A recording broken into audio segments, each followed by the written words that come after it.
Welcome to Wild Cowboy Tales. There are scars you can see, etched into skin by knives and bullets. But the most dangerous scars are the invisible ones, the ones carved into a soul by fear. This is the story of a woman who wore such scars, and of the man who was the ghost that made them. But even ghosts should be careful, because when a woman decides she's done being afraid, she can become a more terrifying thing than any phantom. The town of Chapel Creek existed in a state of perpetual held breath. It huddled under a vast, colorless sky, and the sun was a cruel warden, baking the dusty streets to a uniform brown. The law here was a thing as thin as a spider's web, easily torn by anyone with enough weight to walk through it. Leila Monroe knew all about fragility. She lived a life constructed of quiet routines and carefully guarded boundaries. She was the town seamstress, working from a small shop at the end of the main street, a quiet space that smelled of linen and mint tea. Here, she had control. The sure stitch of the needle, the precise cut of the shears that obeyed her will. The world outside her door did not. To the townspeople, Leila was a quiet enigma. They saw a young woman with hair the color of honey and eyes the green of spring moss, but they also saw reticence, a guardedness in the way she moved, as if she were always ready to flinch from an unexpected blow. She never raised her voice. She avoided the rowdy crowds in the saloon. She lived on the periphery of life, a small bird who had built a safe nest and refused to fly out of it. They didn't know that 2 years ago, that nest had been torn apart by a hawk. They didn't know about the stagecoach to Santa Fe, about the crack of gunfire, about the screams.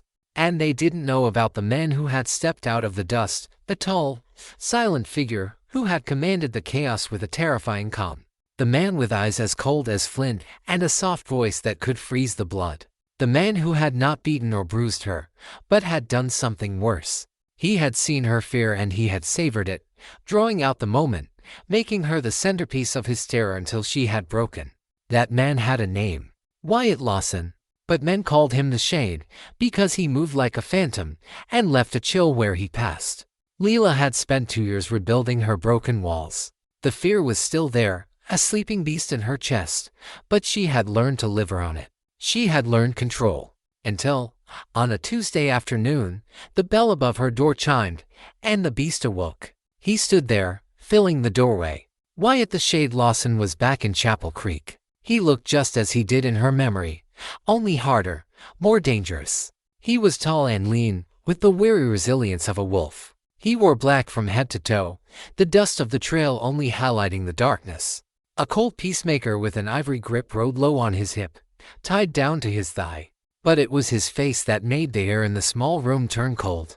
It was an angular face, all hard lines and unforgiving planes, with a dark mustache and the eyes she remembered all too well. They were gray, the color of a sky before a blizzard, and they settled on her with an unblinking intensity. Time seemed to stop. The ticking of the clock on the wall became deafening. Leila felt the blood drain from her face. The beast in her chest was clawing, snarling, threatening to swallow her whole. She could feel the walls of her own shop closing in. "You?" he said.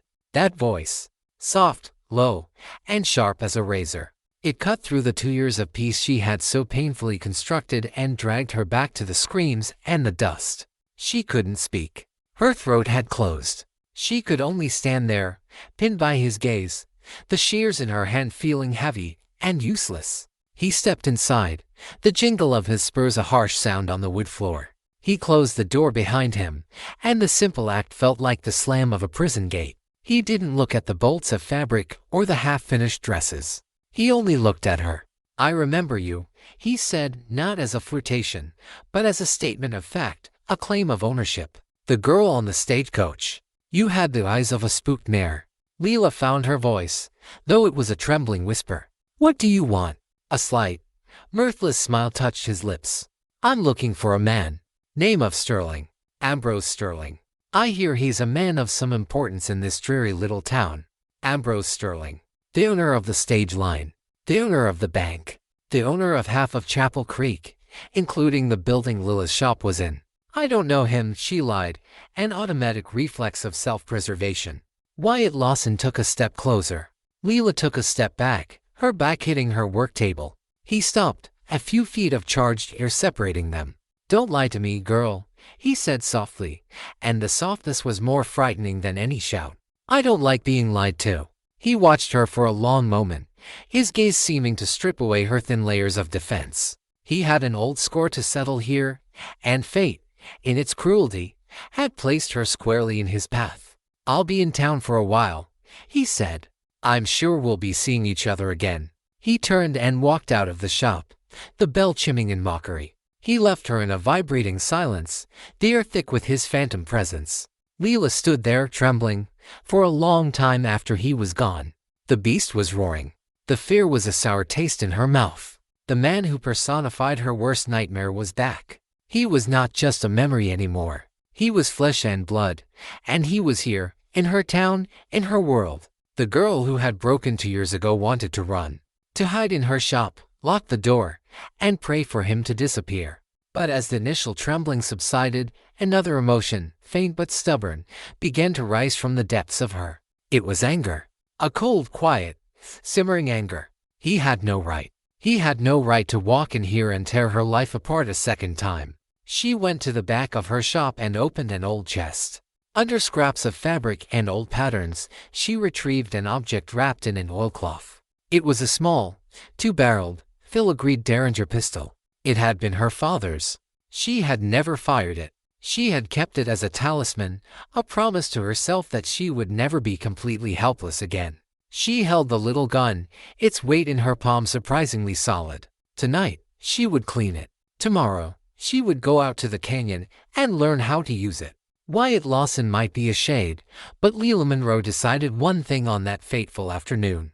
She was done being haunted. This time, if the ghost came for her, it would find her waiting. Fear is a prison, and that night, Leela was back in her cell. Sleep brought no rest, only fractured shards of memory. The squeal of the coach wheels, the screams, the impassive face of Wyatt Lawson looming in the dark, his eyes cool and amused. She woke with a gasp, a cold sweat on her brow, the sound of her own heart, the drumbeat of her panic. But as the faint morning light filtered through her window, something was different. Instead of cowering under her blankets, waiting for the terror to recede, she forced herself to rise. The cold, simmering defiance from the day before was still there, a small hot coal glowing in the ashes of her night terrors. She made good on her promise to herself. After a strong cup of coffee, she sat at her kitchen table and carefully disassembled the Derringer. Her hands, so used to the delicate work of needle and thread, learned the mechanics of steel and brass. She cleaned each part, exorcising the ghosts of the night with the focused, methodical action. Reassembling the gun, feeling the solid click of the parts seating into place, was a small but powerful act of reclamation. She tucked the loaded pistol into a deep pocket of her work apron. Its weight on her hip was a constant, and settling, and strangely comforting presence. Stepping out of her shop that morning was like stepping into enemy territory. Every man in a duster, every jingle of a spur on the boardwalk, made her flinch. But she didn't turn back. She walked to the general store with a list of notions, her head held high, her eyes fixed forward. It was an act of defiance, a small battle in a larger war. Wyatt Lawson was not hard to find. His presence was like a change in pressure in the town's atmosphere. He was standing outside Ambrose Sterling's office, doing nothing, just standing, leaning against a porch post, idly rolling a cigarette. He was a statue of potential menace. He was marking his territory. Ambrose Sterling was a man who had built his empire on the appearance of respectability. He was plump and florid, always dressed in a garish waistcoat and a gold pocket watch. He smiled at everyone, shook hands, and asked after their families, all while calculating how to foreclose on their ranches. 2 years ago, he had been publicly outraged by the stagecoach robbery, offering a large reward for the culprit's capture, a grand public display of civic virtue. Leela now wondered if that outrage had been real, or just part of a larger game. Leela crossed to the other side of the street, trying to keep out of Wyatt's line of sight. But she felt his eyes on her, a physical weight on her back. He was watching her. The thought was both terrifying and infuriating. She was not a mouse for his entertainment. At the general store, the air was thick with whispers. "That's him, the shade, the proprietor, Mr. Abernathy," muttered to her as she was selecting thread. "They say he's here for Sterling. An old debt." "What kind of debt?" Leela asked, trying to keep her voice casual. Mr. Abernathy shrugged. Who knows with that kind? But Sterling looks like a man who's swallowed a toad. Been in his office all morning, not seeing anyone. Leela left the store, her mind reeling. Wyatt wasn't here for her. He was here for Sterling. She was caught in the middle. That did not make her feel safer. In fact, it was worse. She was a pawn in his game, a pawn he could choose to sacrifice at any moment.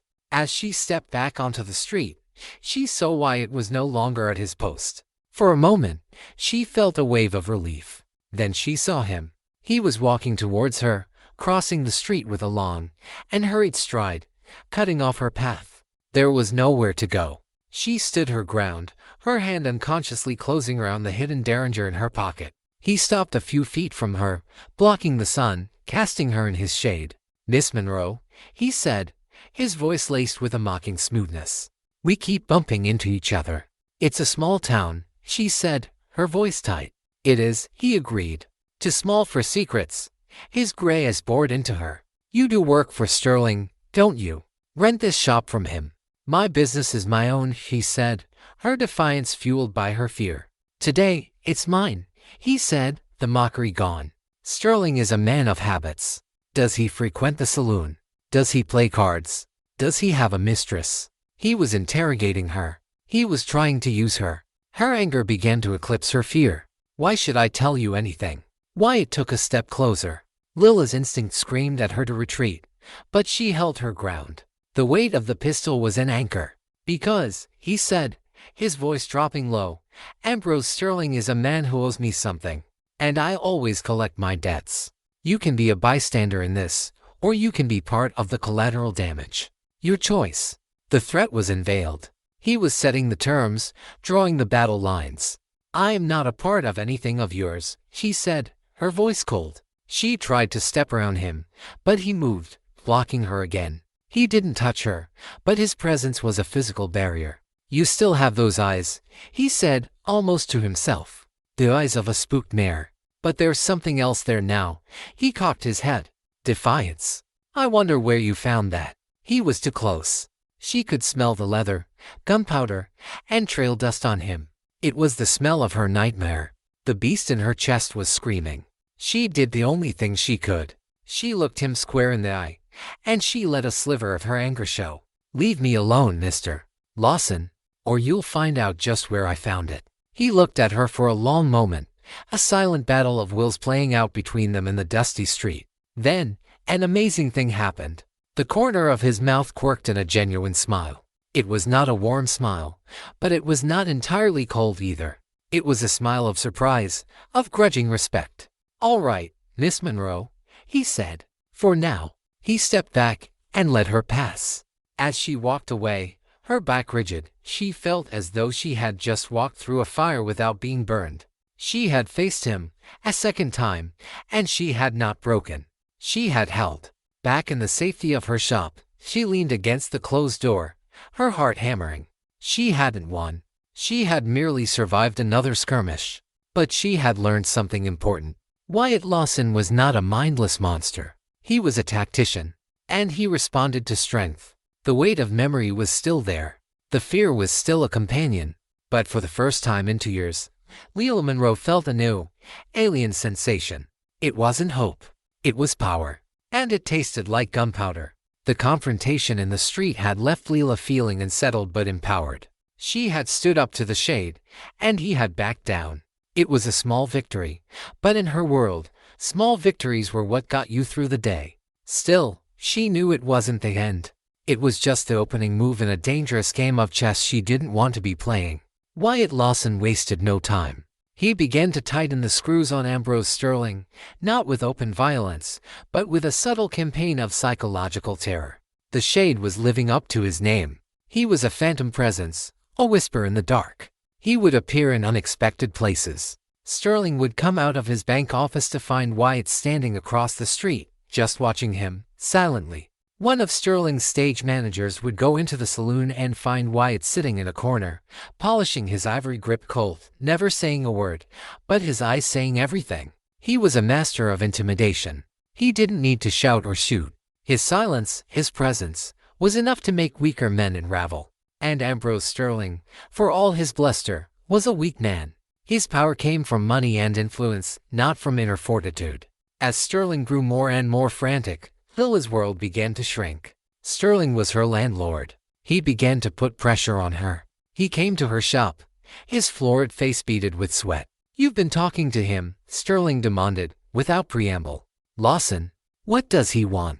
"I don't know," Lila said honestly. "He asked about you." "What did you tell him?" Sterling pressed, his voice edged with panic. "Nothing," Lila said, her voice cold. "I have nothing to say to a man like that. Or you." Her defiance enraged Sterling.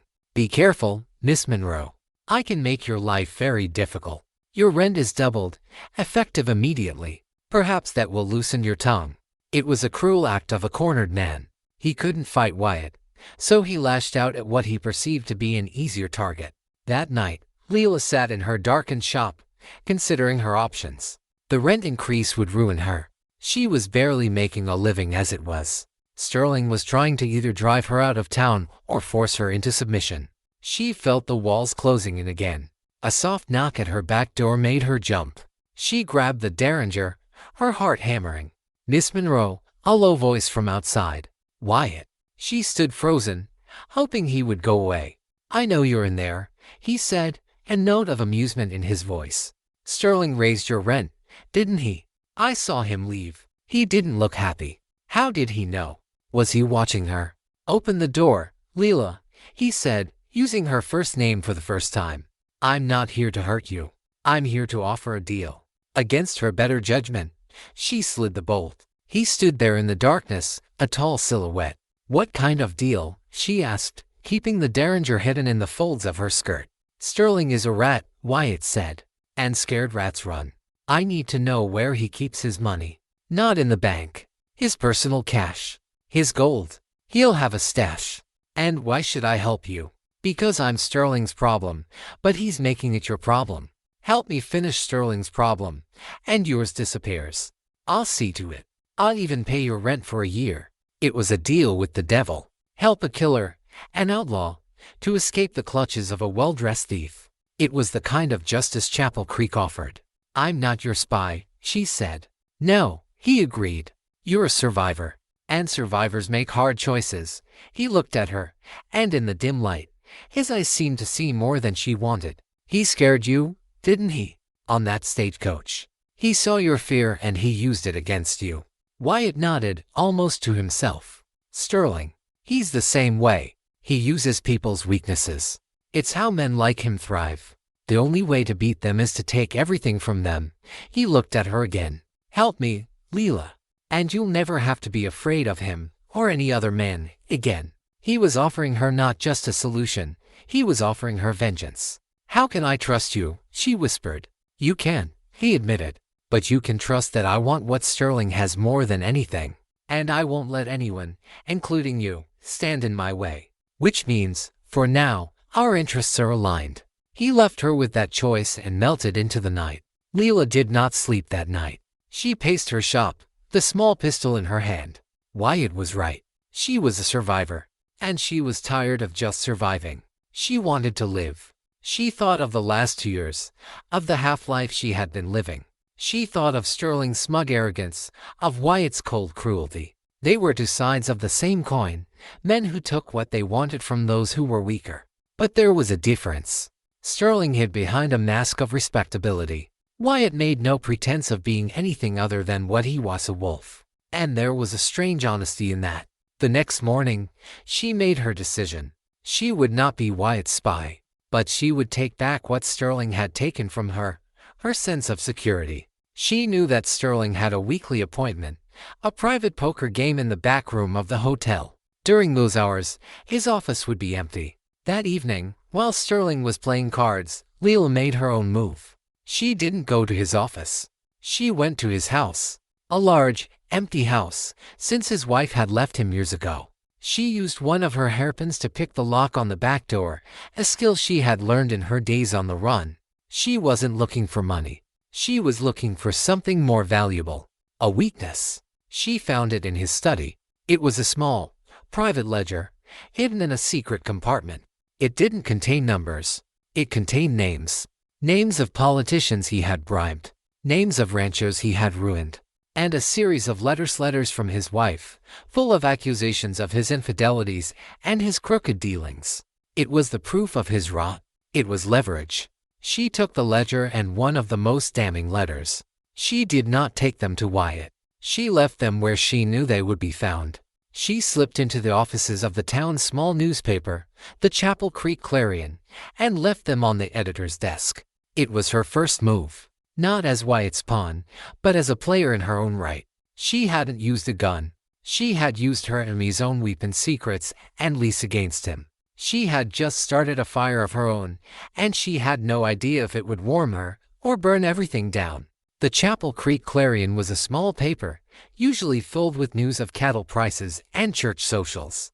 But on that Thursday, it caused an earthquake. The editor, a wispy man named Silas Pitt, who normally had a deep-seated aversion to controversy, had found the ledger and the letter. Faced with undeniable proof of the corruption that had been strangling his town for years, he did something no one had ever done before. He printed the truth. The front page was a searing indictment of Ambrose Sterling, backed up by facsimiles of pages from his own ledger. It named names, dates, and amounts.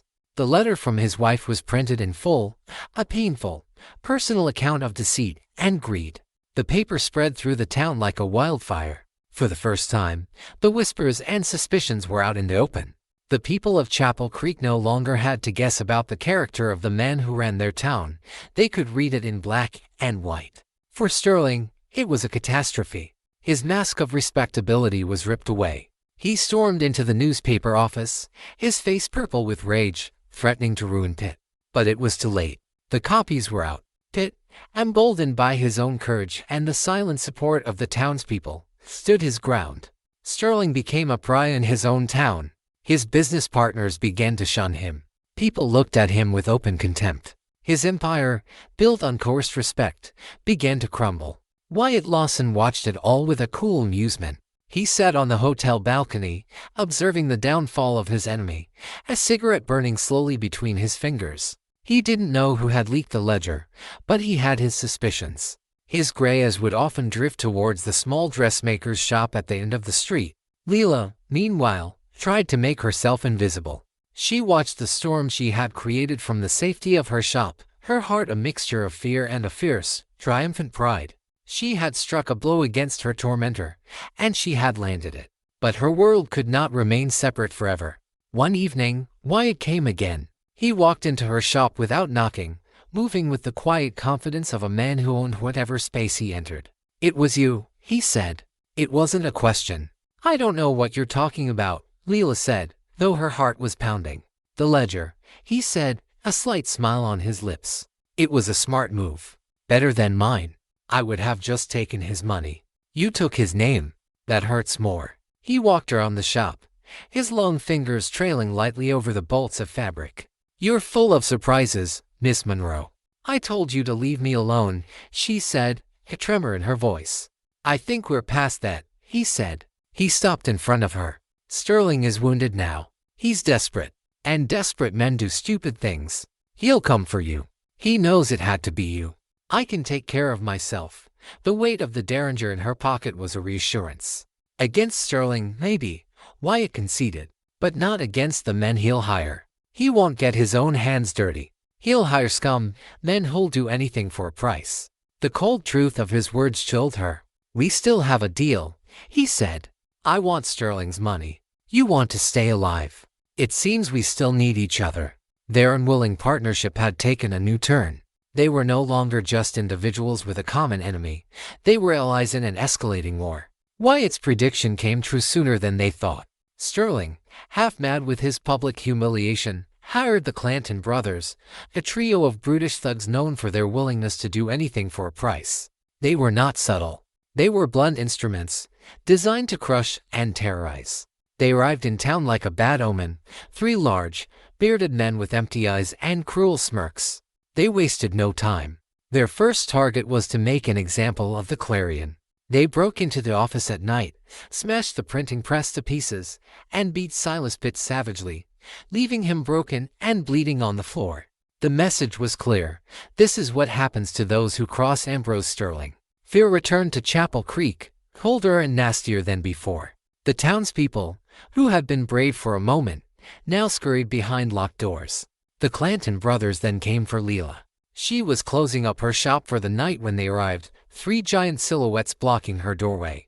Miss Monroe, the eldest, Ike Clanton, sneered, revealing a row of yellow teeth. "Mr. Sterling wants a word with you." Lila's heart seized, but she did not let her fear show. She had fought too hard to reclaim her strength to surrender it now. "I have nothing to say to him," she said, her hand going to the derringer in her pocket. "Oh, I think you do," Ike said, and the 3 of them began to advance into the shop, their menacing presence shrinking the small space to nothing. "He's very persuasive." Leela knew she had only a few seconds. She could try to use the derringer, but it was 3 against 1. It was a hopeless fight, but she was no longer alone in this fight. Before the Clantons could reach her, a new shadow fell across the doorway. A taller, leaner, and infinitely more dangerous shadow. Wyatt Lawson stood there, his duster pushed back from his hip, his hand resting casually on the ivory grip of his Colt. He didn't say a word. He just looked at the 3 brothers with his cold, gray eyes. The Clantons froze. They were tough, but they were not fools. They knew who he was. Every hired gun in the territory knew the reputation of the Shade. "This is private business, Lawson," Ike growled, trying to sound brave. "It is now," Wyatt said, his voice soft as silk. "I have an interest in the lady's well-being. So unless you want to see if you can draw faster than your reputation, I suggest you and your brothers find business elsewhere." The air in the shop was so thick with tension it was hard to breathe. The Clantons looked at Wyatt, at the absolute and blinking certainty in his eyes. They were hired muscle. They were not paid enough to die. With a curse, Ike gestured to his brothers, and they backed out of the shop, their bravado gone. Wyatt watched them go, then turned his attention to Leela. She was still standing, her hand on her hidden gun, her face pale but her eyes blazing. "I told you I could take care of myself," she said, her voice shaky. "You could have," he agreed, "but you wouldn't have liked the mess." He stepped fully into the shop and closed the door. "Sterling has declared war, Leela, and he just tried to use you as the first casualty. Now, it's our turn to make a move." He was no longer just an observer. He had stepped out of the shadows and placed himself between her and the danger. The ripples of her defiance had just brought a shark into her waters.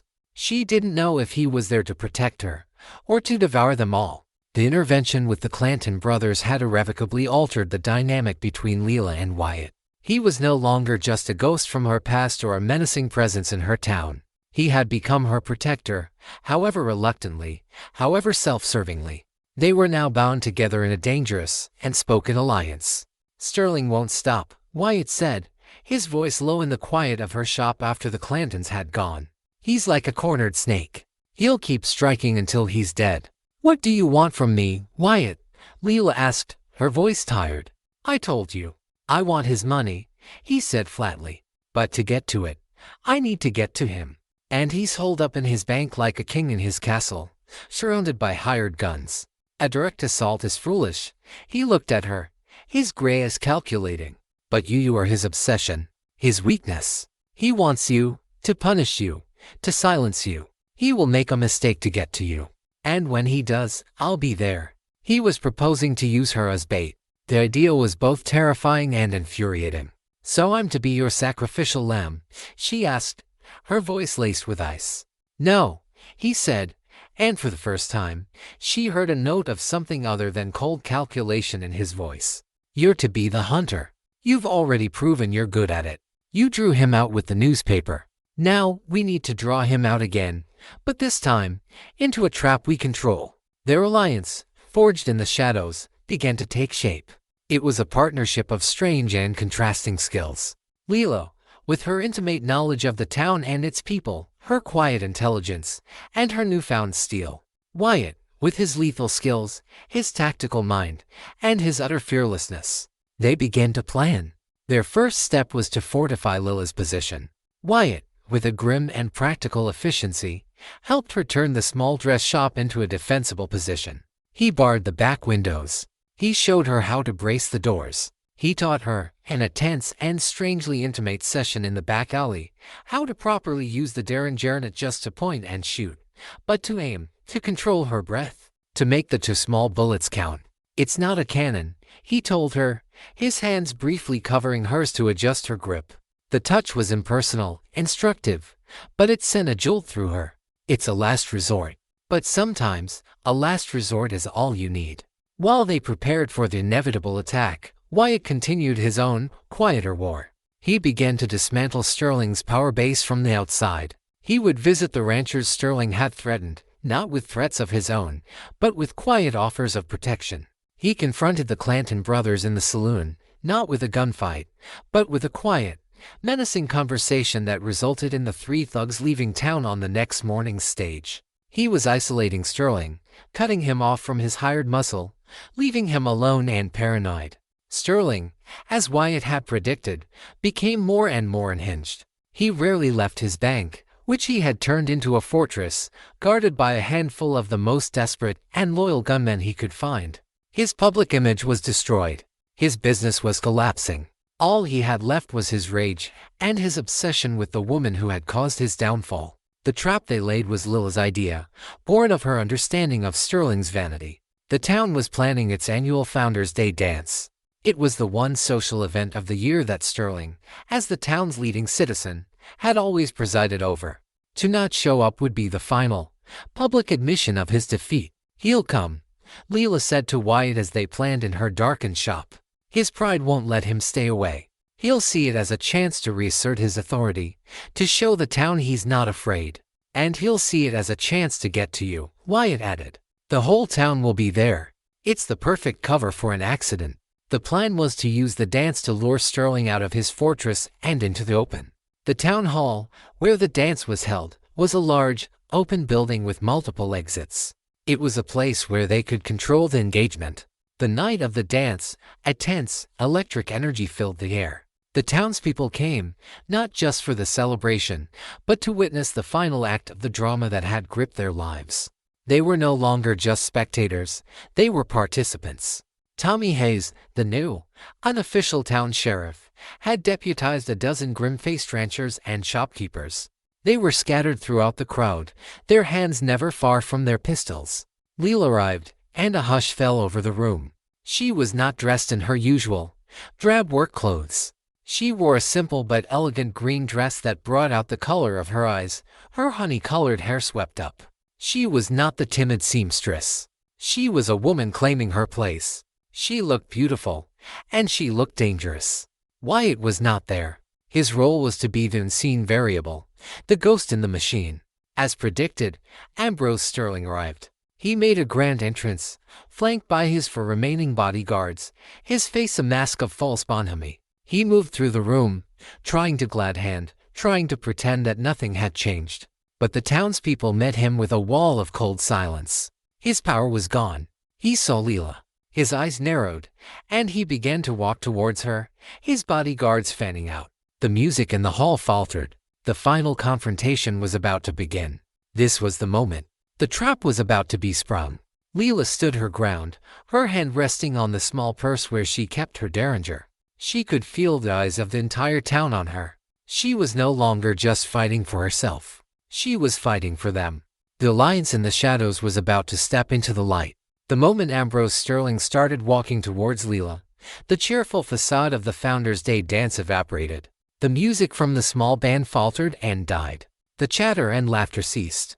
The town hall became a cavern of tense, expectant silence, the air thick enough to choke on.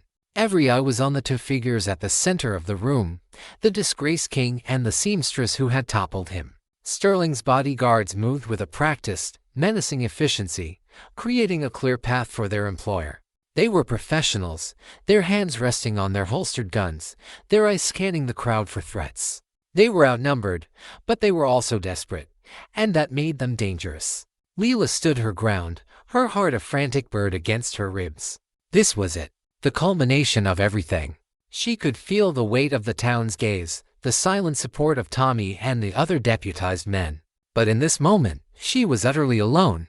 Sterling stopped a few feet from her. His face was a mask of cold fury, his usual jovial expression gone, replaced by the raw, ugly face of his true nature.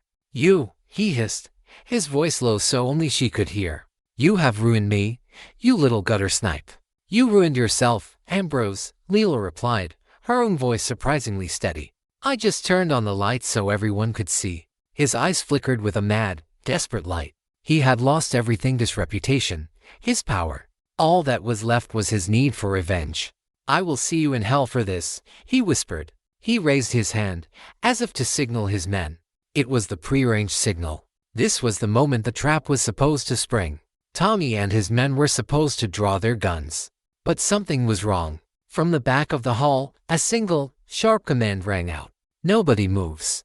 It was not Wyatt's voice. A new player had entered the game. Standing in the main doorway, flanked by two of his own men, was Ike Clanton. He held a sawed-off shotgun, its twin barrels looking like two black, empty eyes. A collective gasp went through the crowd. Sterling had not just brought his own bodyguards. He had brought back the brutes Wyatt had run out of town. The trap had been turned back on them. "Seems you have some new friends, Sterling," a calm voice drawled from the shadows near the stage. Wyatt Lawson stepped into the light. He had been there all along, a silent observer. He held his ivory-gripped Colt in his hand, its barrel pointed not at Sterling, but at Ike Clanton. The room was now a three-way standoff. Sterling and his men against Leela and the town. Ike Clanton and his brothers against everyone. And Wyatt Lawson, a lone wolf, a variable that no one could account for. "I paid you to do a job, Clanton," Sterling snarled, his plan spiraling out of control. "And now we're renegotiating," Ike sneered. "Seems your credit ain't so good these days. We decided to offer our services to a higher bidder." He nodded towards Wyatt. Lila's blood ran cold. Wyatt. He had hired the Clantons. He had set her up. Wyatt gave a slow, cold smile. "Sterling, you owe me $50,000 from a poker game in Cheyenne 2 years ago. The game where you had your pet sheriff waiting outside to arrest me on false charges after I'd won." He looked at Sterling, his gray eyes devoid of any warmth. "I told you I always collect my debts. Tonight, I'm collecting. The bank, the stage line, this whole rotten town. It's all mine now." It had never been about just the money. It had been about revenge. A long, cold, calculated revenge. And Leela, Sterling, the entire town, they had all been pieces on his chessboard. "And you," Wyatt said, his gaze shifting to Leela. "You were the perfect pawn. You did all the dirty work for me." The words hit Leela with the force of a physical blow. A pawn. After everything, after the alliance, after the shared danger, that's all she had been to him. A tool to be used and discarded. The beast of fear in her chest, the one she had fought so hard to tame, was gone. In its place was a creature of pure, incandescent rage. "I am no one's pawn," she said, her voice a low, dangerous growl. And then she did something no one, least of all Wyatt Lawson, could have predicted. She drew the Derringer, but she didn't aim it at Sterling. She aimed it at Wyatt. "This was never about you," she said, her voice ringing with a newfound, absolute authority. "This was about this town, about its people. And we are not for sale." Her single, defiant act changed the entire dynamic of the room. The townspeople, who had been frozen in fear and confusion, found their focus. This was not about Wyatt's revenge or Sterling's greed. It was about their home. Tommy Hayes, seeing his chance, drew his pistol. "She's right," he yelled. "This is our town." His deputies followed suit, their guns coming up. The standoff was no longer a three-way affair. It was now Wyatt Lawson and the Clantons against the entire town of Chapel Creek. Wyatt looked at Leela, at the small, deadly pistol in her hand, at the absolute, and blinking fire in her eyes. He had seen her as a spooked mare, then as a clever hunter. But he had never seen this. This was a queen, defending her territory. And he saw in her eyes the same cold and compromising will that resided in his own heart. For the first time in his life, Wyatt the Shade Lawson had made a miscalculation. He had created a force he could not control. He had armed a woman with the one weapon that could defeat him, a purpose. And in that moment, he knew his perfectly laid plans were about to go up in smoke. Lila's Derringer, small as it was, had become the focal point of the entire room. Her defiance was a lit match in a powder keg. The fragile alliances, built on greed and fear, began to unravel with breathtaking speed. Ike Clanton, a man whose loyalty was purely transactional, looked from Wyatt's cold, calculating face to the sea of determined, armed townspeople. He had been hired to intimidate a broken banker, not to fight a war against an entire town. The odds had just shifted dramatically. "This ain't what we signed on for, Lawson," he growled, his shotgun wavering slightly. "You were paid to do a job," Wyatt said, his voice dangerously soft, his eyes never leaving Leela. "The job's changed," Clanton sneered. "And so has the price." While they argued, Ambrose Sterling, the man who had started it all, saw his own desperate chance. With everyone's attention locked on the standoff between Wyatt and Leela, he began to back away, melting into the terrified crowd, his bodyguards forming a moving shield around him. He was a rat, leaving his own sinking ship.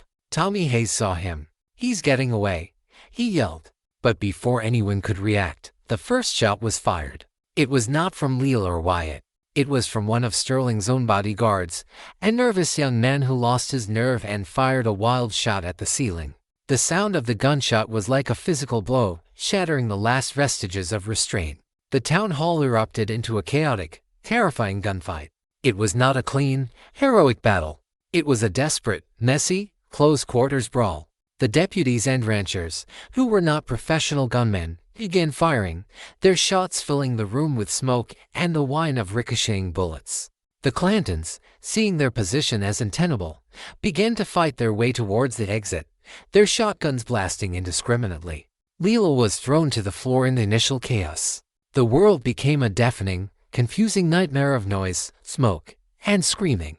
She saw men fall, saw the flash of gunfire, but it was all a blur. In the midst of the maelstrom, two people moved with a deadly calm. One was Wyatt Lawson. He was not a brawler. He was a surgeon of violence. He moved with a fluid, economical grace, his Colt seeming to act of its own accord. He was not fighting for the town. He was clearing a path. He took down one of the Clantons with a single, perfectly placed shot. He disarmed one of Sterling's bodyguards with another. He was a force of nature, a whirlwind of controlled lethality. The other calm center was Leela. As she lay on the floor, the initial shock gave way to a cold, crystalline clarity. This was the moment. The chaos was a crucible, and she would either be consumed by it, or emerge from it, forged into something new.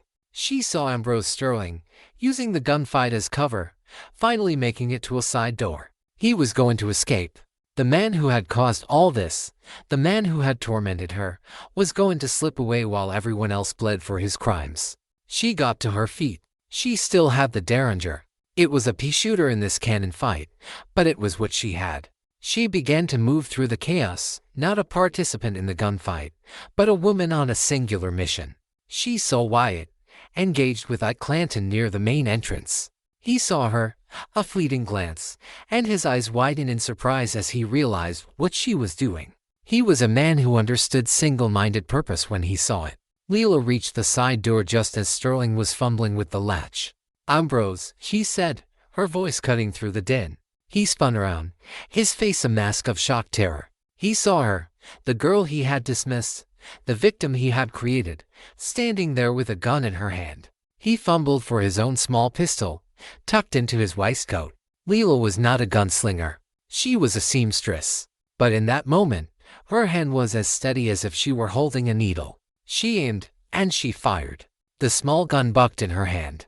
The shot was not perfect. It didn't hit him in the chest.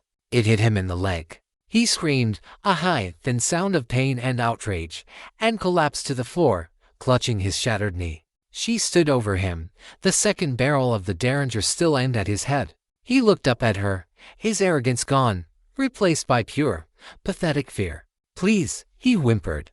"Don't." Leela looked down at the man who had been the monster in her nightmares for 2 years. She could end it, right here. She could pull the trigger and erase him from the world. A part of her, the broken part, screamed for her to do it.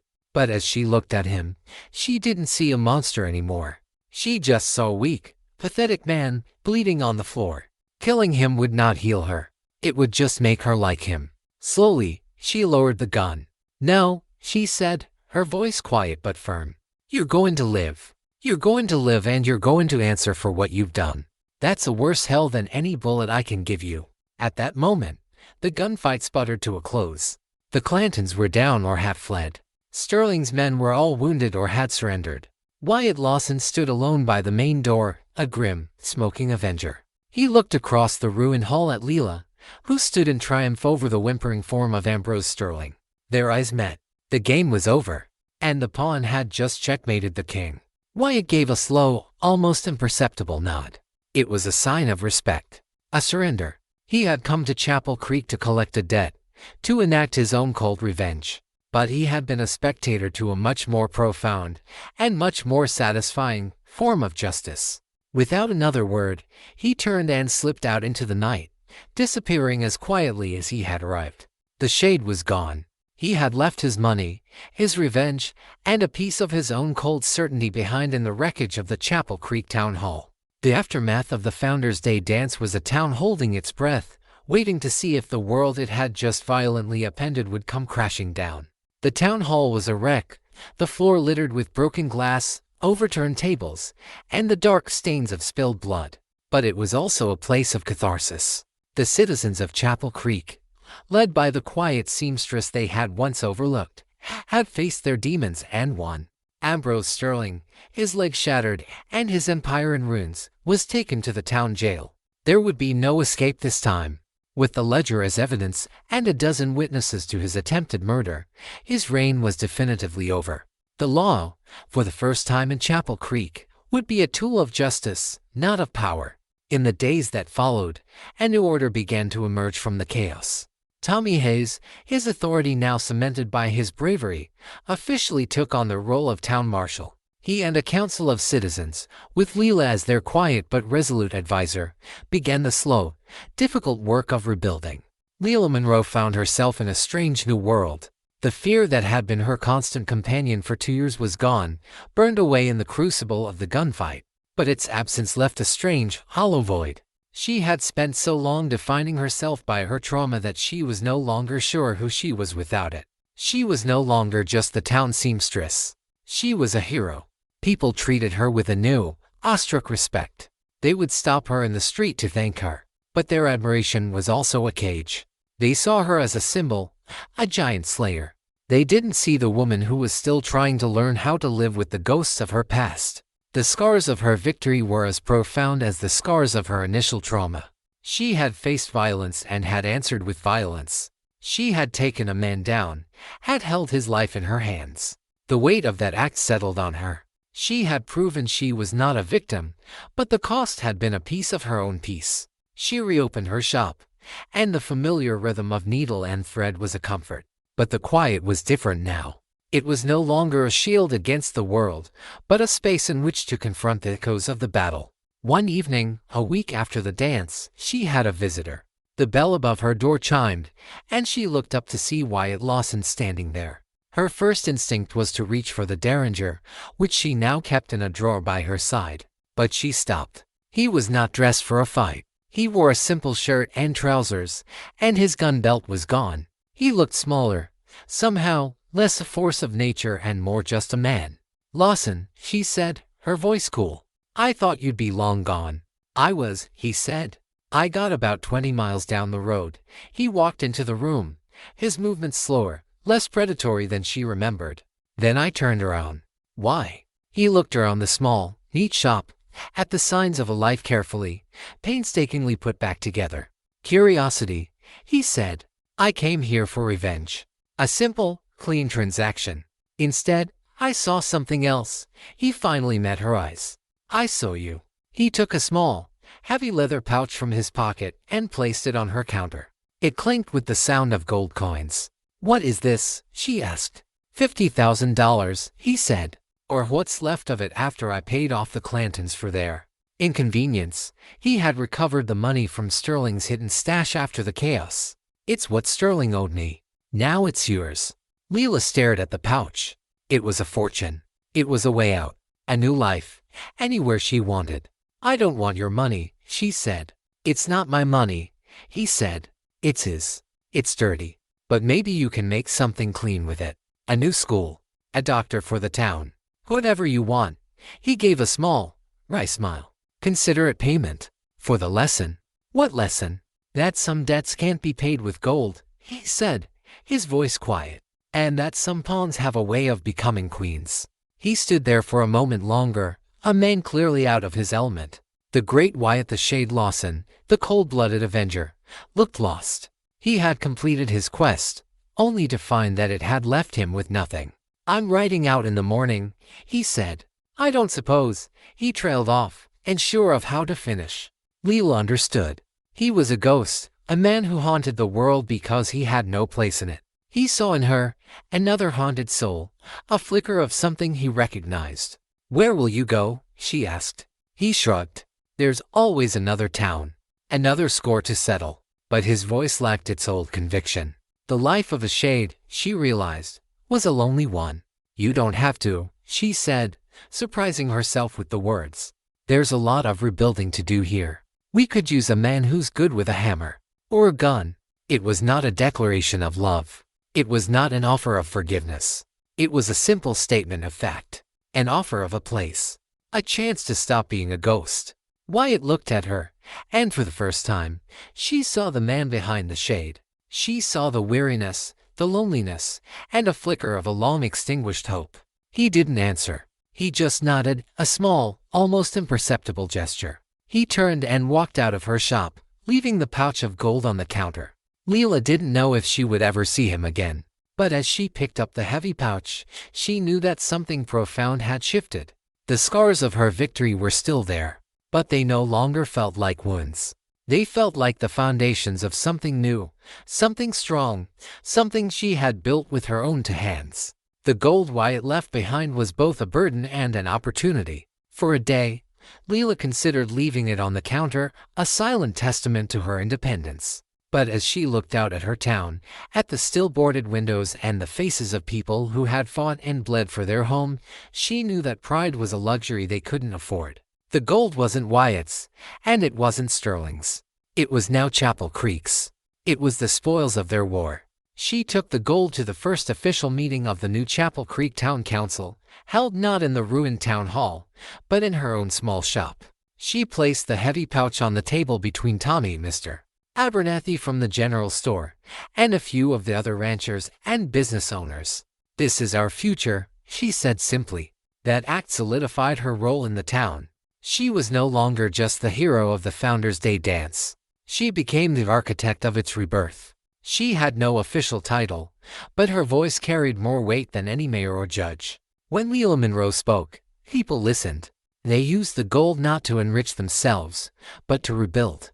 Their first act was to send for a real doctor, a young man from the East who was tired of city life and was lured by the promise of a town that would build him a clinic and pay him a handsome salary. Their next was to hire a new schoolteacher, ensuring the next generation of Chapel Creek would grow up with an education, not just a familiarity with firearms. They rebuilt the town hall, larger and stronger than before. They repaired the Clarion's printing press, and Silas Pitt, his arm in a sling but his spirit unbroken, began to publish a paper that was known throughout the territory for its fierce independence and its unwavering commitment to the truth. Leela was at the center of it all, a whirlwind of quiet, focused energy. She organized the work crews, managed the funds, and mediated the inevitable disputes that arose. She discovered she had a mind for logistics, and natural talent for seeing not just the problems, but the solutions. The same precision she had once used with a needle and thread, she now applied to the complex fabric of her community. She was happy, in a way she had never been before. It was not a giddy, carefree happiness. It was the deep, solid satisfaction of a person with a purpose. The beast in her chest was gone, replaced by the steady, powerful engine of her work. But in the quiet moments, late at night, she would sometimes think of him. She would wonder where the shade was, what battles he was fighting. She never spoke of him, and no one asked. He was a ghost, a myth that had passed through their lives and vanished. One afternoon, 3 months after the dance, a stranger rode into town. He was not a gunslinger. He was a well-dressed man in a city suit, a lawyer from the territorial capital. He asked for Leela Monroe. He brought news. Ambrose Sterling had been convicted. His testimony, combined with the evidence from the ledger, had been overwhelming. He would spend the rest of his life in prison. The lawyer also brought a deed. In a final, desperate attempt at a lighter sentence, Sterling had signed over all his remaining property in Chapel Creek Bank, the stage line, the very building Lila's shop was into her. Lila stared at the deed, stunned. She was now, by a staggering margin, the wealthiest person in Chapel Creek. She was the new Ambrose Sterling. The irony was not lost on her. The power she had fought to dismantle was now in her hands.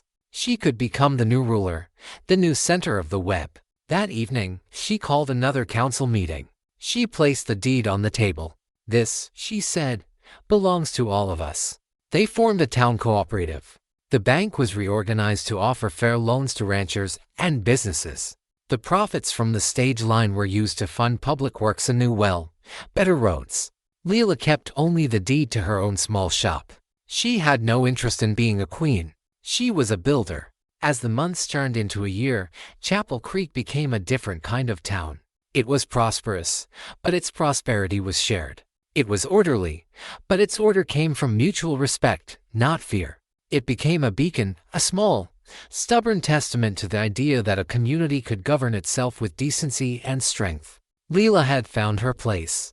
She was no longer just a survivor. She was the architect of a new world, a world she had built from the ashes of her own fear. The scars were still there, but they were no longer a source of pain. They were a reminder of the battle she had won, and the woman she had become. 2 years to the day after Wyatt Lawson had first walked back into her life, Lila stood on a small hill overlooking Chapel Creek. The town below was thriving. The new schoolhouse, built with Sterling's gold, gleamed in the afternoon sun. The sound of hammers echoed from the new doctor's clinic. It was a symphony of progress, a sound of life. She had found a measure of peace she had never thought possible. She and Tommy Hayes had developed a deep, quiet friendship, a partnership built on mutual respect and shared history. There was an unspoken affection between them, a comfortable, steady warmth that was the opposite of the fire and ice she had known with Wyatt. It was a future she could imagine, a safe harbor. She was thinking of this, of the quiet, good life she had built, when a horse and rider appeared on the horizon, coming from the west. There was something familiar about the rider's silhouette, the easy, economical way he sat his horse. Her heart gave a small, familiar jolt, a mixture of the old fear and something else, something she was afraid to name. The rider came closer, and she knew. It was Wyatt. He looked different. The black duster was gone, replaced by a simple, dusty shirt and trousers. His gun belt was still there, a part of him she supposed would never change, but he wore it with less of a gunslinger's swagger. He looked older, wearier. The cold fire in his eyes had been banked, leaving behind a deep, thoughtful stillness. He rode up the hill and stopped his horse a few feet from her. He dismounted. "Lila," he said. His voice was the same, a low, gravelly sound, but the sharp, dangerous edge was gone. "Wyatt," she replied, her own voice calm. The beast in her chest did not stir. It was gone for good. "I heard you were in California. That you'd struck gold." He gave a small, wry smile. "I did. Found I didn't much care for it. It's just yellow rock." He looked out at the town. "You've done well here. It's not the same place." "No," she agreed. "It's not." They stood in silence for a long moment, the wind whispering through the tall grass.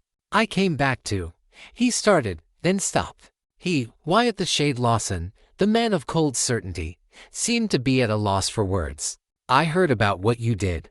With the town. With the money." He shook his head slightly. "I've spent my whole life taking things. I never saw anyone build something before. Not like this." He looked at her, and for the first time, she saw raw vulnerability in his eyes. "I'm tired of being a ghost, Lila," he said, his voice barely a whisper.